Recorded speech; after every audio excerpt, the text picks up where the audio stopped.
নীরা খুব সাধারণ একটি মেয়ে। শহরের এক কোণে ছোট্ট বাসা, জানালার পাশে বসে সন্ধ্যার আলো ছায়া দেখতে তার ভীষণ ভালো লাগে। অন্য মেয়েদের মতো তার স্বপ্ন ছিল কেউ একজন থাকবে যে তার কথা মন দিয়ে শুনবে, যার চোখে সে নিজের গুরুত্ব খুঁজে পাবে। কলেজে পড়ার সময় নীরার জীবনে আসে আর্য। খুব বেশি কথা বলতো না আসে, কিন্তু চোখে ছিল গভীর এক শান্ত ভাব। নীরার ভালো লেগেছিল সেই নীরবতাটুকু। ধীরে ধীরে বন্ধুত্ব, তারপর অজান্তেই ভালোবাসা। নীরা ভালোবাসত নিঃশব্দে। আর্য যখন দেরিতে রিপ্লাই দিত সে রাগ করতো না, ভাবতো নিশ্চয়ই ব্যস্ত। আর্য ভুলে গেলে জন্মদিন সে নিজেই বলতো থাক, তুই থাকলেই হলো। নিজের কষ্টগুলো সে নিজের মধ্যেই আটকে রাখত, যেন ভালোবাসা ভারী না হয়ে যায়।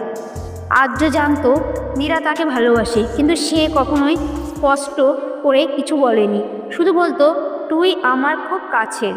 এই কাছের কথাটুকুই নীরা বেঁচে থাকতো। দিন যায়, সময় বদলায়। আর্য চাকরির জন্য অন্য শহরে চলে যায়। শুরুতে ফোন, ভিডিও কল সব ছিল, তারপর ধীরে ধীরে কমে আসে। নীরা প্রতিদিন অপেক্ষা করত একটা মেসেজের জন্য।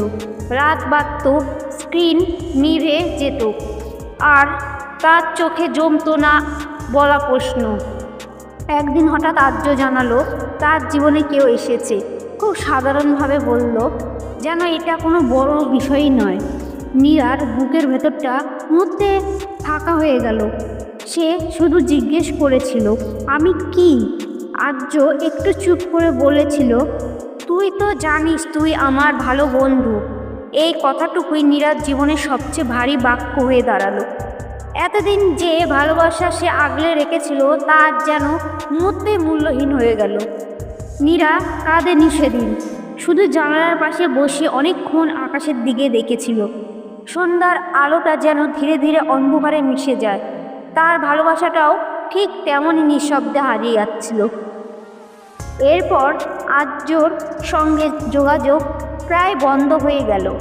নীরা চেষ্টা করেছিল নিজেকে সামলাতে, হাসতো, কাজ করতো, সবার সামনে স্বাভাবিক থাকার অভিনয় করত। কিন্তু রাত নামলেই বুকের ভেতর জমে থাকা কষ্টগুলো চোখ দিয়ে বেরিয়ে আসতো। সে বুঝতে শিখল সব ভালোবাসায় পাওয়ার জন্য হয় না, কিন্তু কিছু ভালোবাসা শুধু শেখায় কিন্তু কিভাবে নিঃশব্দে কষ্ট সহ্য করতে হয়।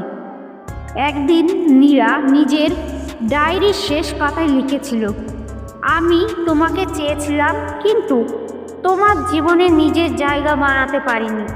তবু তুমি আমার জীবনে সবচেয়ে সত্যি অনুভূতি ছিলে।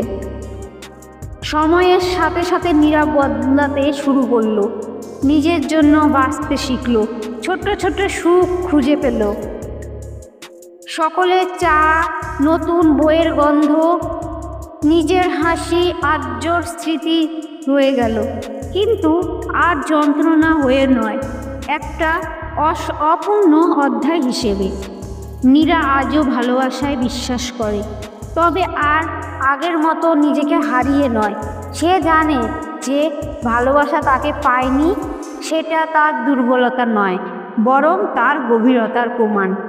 আর নীরা সে আর অপেক্ষা করে না, কারণ সে বুঝে গেছে সবচেয়ে জরুরি ভালোবাসাটা নিজের জন্য নিজেকেই দিতে হয়।